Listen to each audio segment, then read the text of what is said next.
In the land of grills, folks, welcome back. We're talking about the Ninja, all new Ninja Flex Flame. This is a gas grill that has the Ninja wood fire technology, meaning that it can blow smoke in there, cyclonic heat, very unique features. Today, I've had this now for a couple of weeks, done a whole bunch of cooks on this thing, folks. I'm gonna tell you my honest opinion after a couple of weeks. Is this thing really worth $1,000? And while we're at it, we're gonna answer all your questions. Let's get started. All right, so just so you know, I'm using Amazon here, but it's the same at Home Depot or Walmart. It's $1,000, and they have a package where you can get all the stuff. They have the stone, which it's only $50, so I would recommend that.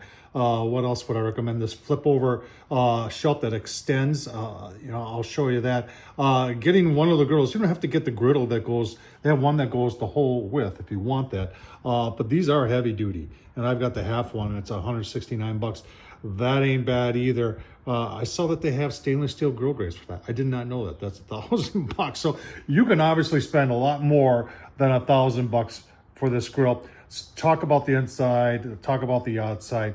We're going to talk about your questions and answer them as we're going along here. All right, obviously, I'm going to leave the link to the original review I did. It gets very in-depth. It's 20 minutes long, and I apologize for it, but I wanted to make sure I hit everything. I've also been I haven't posted all the videos I've done on this thing, so I've had now 2 weeks and a lot of experience with this grill. And there's some things that I'm finding out, but I'll tell you what, let's answer a couple of your questions first. A lot of people understand that this is a gas grill, and they look over here and they see one big knob, then one little knob, and they say, well, it's just only one burner. This is actually 3 burners. That knob right there controls all 3 of them. You're saying, how is that possible? Well, there are electronic valves underneath that open and close these burners in this grill, and they are very efficient, meaning that when you set a target temp on here, and what you've got 3 ranges. You've got grill, pizza, and then there's a target range in there, 450 to 600. You put it on that, it defaults to like 400, and then you can dial it in.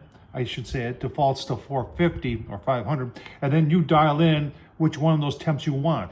And the flex flame part of it is these control valves that turn on and turn off. And you can, while you're using this thing, you can hear those valves opening and closing, and maintain, if you set this thing at 450, then maintain the 450 degree temp. And it is very, very fuel efficient. So a lot of people don't realize that. Nobody's really asked that, but I'm on the same 20-pound tank that I started with.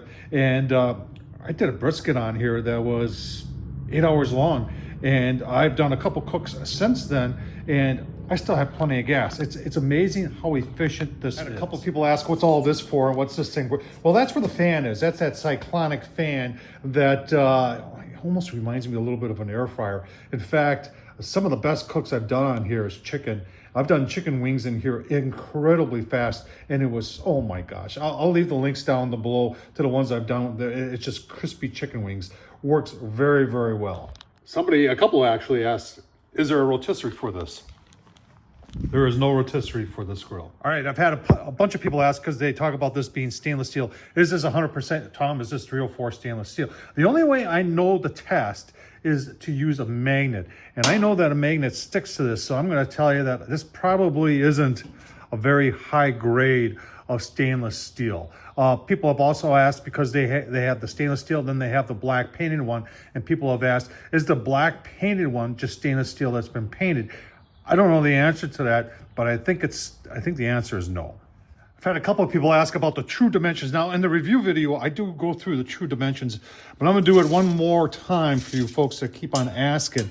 It is from front to back on the main grate, 17. Now, those are stainless steel. 17 this way, back to front, and then it is 25 this way. This top grate, now remember, this is the extended grate. The grate that comes with it is just, and you can almost call it a warming rack, but in my opinion, it's more of a cooking rack. 5 by 22. If you open this up, and like I said, I definitely recommend that. It's 10 by 22 inches. All right, let's talk about one of my first issues with this grill, and that's this thing right here. And this is where you put the pellets.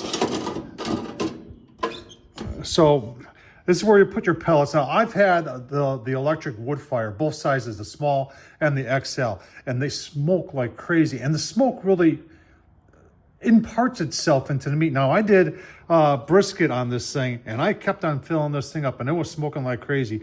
I didn't get no smoke ring, and I didn't really get any smoky goodness taste. I've also had issues where this thing is starting, and I think it shows in, I think the first video, is that it actually starts the pellets on fire.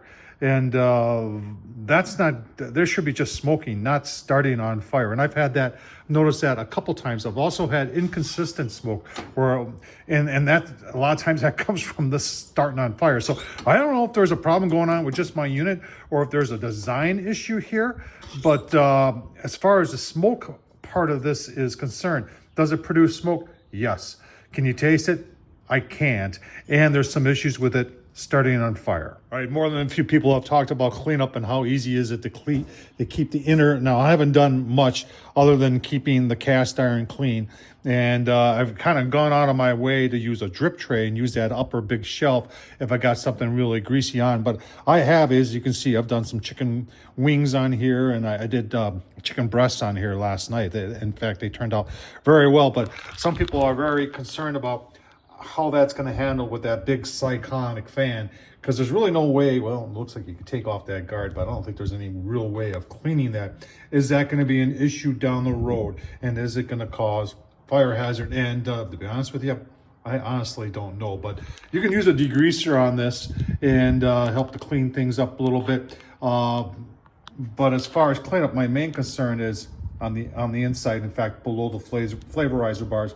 Let's take that all apart and show you where my concerns are. All right, my biggest concern, and remember this grill's only been used like 6-7 times in the last 2 weeks, is clean up underneath of the burners. On most gas grills, that grease tray there is removable. On this grease tray, as you can see, I did green beans, is not removable. In fact, that little shield down there doesn't even come off. So I am concerned about that.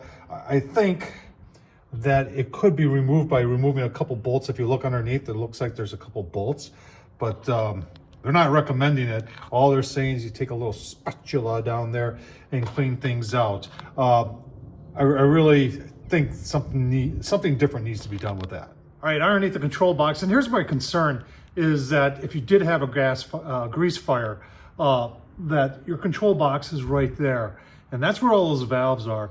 And if something really would start getting hot, you're gonna ruin a lot of equipment very quick. Now they didn't put it right next to the firebox. It is somewhat in this front shelf. So I think it's somewhat shielded, but it's still a concern. All right, question asked about pellets. Do you have to use the Ninja wood fire? Hey, even in the instructions, they would prefer to use them, but they're saying you can use any of them. The smoke and pecan stuff, remember that's with pecan shells. That has worked. You get a heck of a lot of smoke out of that. I've even tried the Royal Oak. I got people all over me telling me that these charcoal pellets work really well. And I've got a video coming up showing that I wasn't overly impressed. Let's put it that way. I think that of these three, I like the smoke and pecan the best in the Ninja Flex. Right, question about the shelves. Do they fold? A lot of people said it looks a little bit big for where I store my grill. Now, obviously that side with the controllers, it does not fold, but it would have been, I agree with you. I think it would have been nice if that side folded down. Somebody else asked, is there a light available for the front handle like Weber has? And Ninja, as far as I know, does not have one available. And I have not looked to see if the Weber ones would fit that handle. Tom, in the wind, the rain, and the snow, do I have to be concerned about that controller? Now, they really don't say specifically to keep this thing dry. They also don't say that it's waterproof. So with all the controls that are in there, if it was raining out hard or something like that, I would, I wouldn't use this in the rain, the snow. Another big question is, can you use it without plugging it in? Nope. Those gas valves, when you unplug it, you can hear it. Those gas valves close. They need power to operate. And I have not tried yet with a portable, little portable power back battery thing, but based on what I see that fan runs on, I'm gonna guess that you would need a heck of a big battery in order to run this. In there, some people have asked, why don't they make the damn cord longer and put, you know, so it rolls up in the back or something like that? And I honestly, I don't know the answer to that, but yeah, that's it right there. That doesn't, it just hangs down from there. And I think that's because they want to keep it maybe shielded. I don't know. I don't want to speak on their behalf, but yes, a longer cord would be nice. I had a simple one asked, what's the best cook I've done so far? And chicken wings, without a doubt. This thing knocks chicken wings out of the park. And it was so super simple and so incredibly fast. I would sometimes just think about doing chicken wings on a weekday night, and I would just, I'll stay in the house and do them in the air fryer. This thing, super fast. I'm going to say almost faster than an air fryer, and they were crispy and delicious, and I will be doing that again on the Flex Flame. All right, does it get hot enough to sear? Yep, absolutely. You will watch some of the videos I've done. In fact, it goes above what the griddle says. So I think the max is 600 or 650. I've had the griddle over on this side like 685, almost 700 degrees. And even without the griddle in here, these grates are able to sear. Plus, you got to remember, whatever you're putting in there is cooking 360. So that fan is throwing out that heat, and it is not just cooking, like I said, and I've said this before, when I'm using this, when you start cooking on it, this is not something you can walk away from, because it cooks. When I did pizza on here, I showed you the pizza was almost perfect, and I said, it just needs a minute or two. Well, 30 seconds later, a little burning on the outside. So you just can't walk away from this. And speaking of pizza, it did pizza phenomenal. I'll leave the link down below to the review I did on using pizza on this also. All right, so how consistent were the temps? And I just refer you back to the review video I did. I put my pucks down there. They weren't, there were some hot spots like any other gas grill. I was hoping it would be a little bit more consistent. I'm not going to say I was disappointed. I was just hoping, because it's got that fan in there and it blows like crazy, that the temps would have been a little bit more consistent. Right, in the original review video, I talked about, when I was putting this thing together, that this should say Weber. And I'm still thinking that. There is so much cool technology in this grill, and a lot of people are going to say, yeah, with technology, you never know how long it's going to last. And there's truth to that statement. You're right. Time will definitely tell as to how long this thing lasts. At $1,000, with the technology that's in here and the things that it's capable of doing right now, I've got other gas grills, and I've had other gas grills, a lot of other gas grills, including Weber and a lot of the other brands. Right now, I don't have any intention of getting rid of this. I think how fast it cooks, especially for after work. I mean, we think of gas grills as something you just fire up real quick and you make quick burgers on it. Am I concerned about the cleanup? Yep.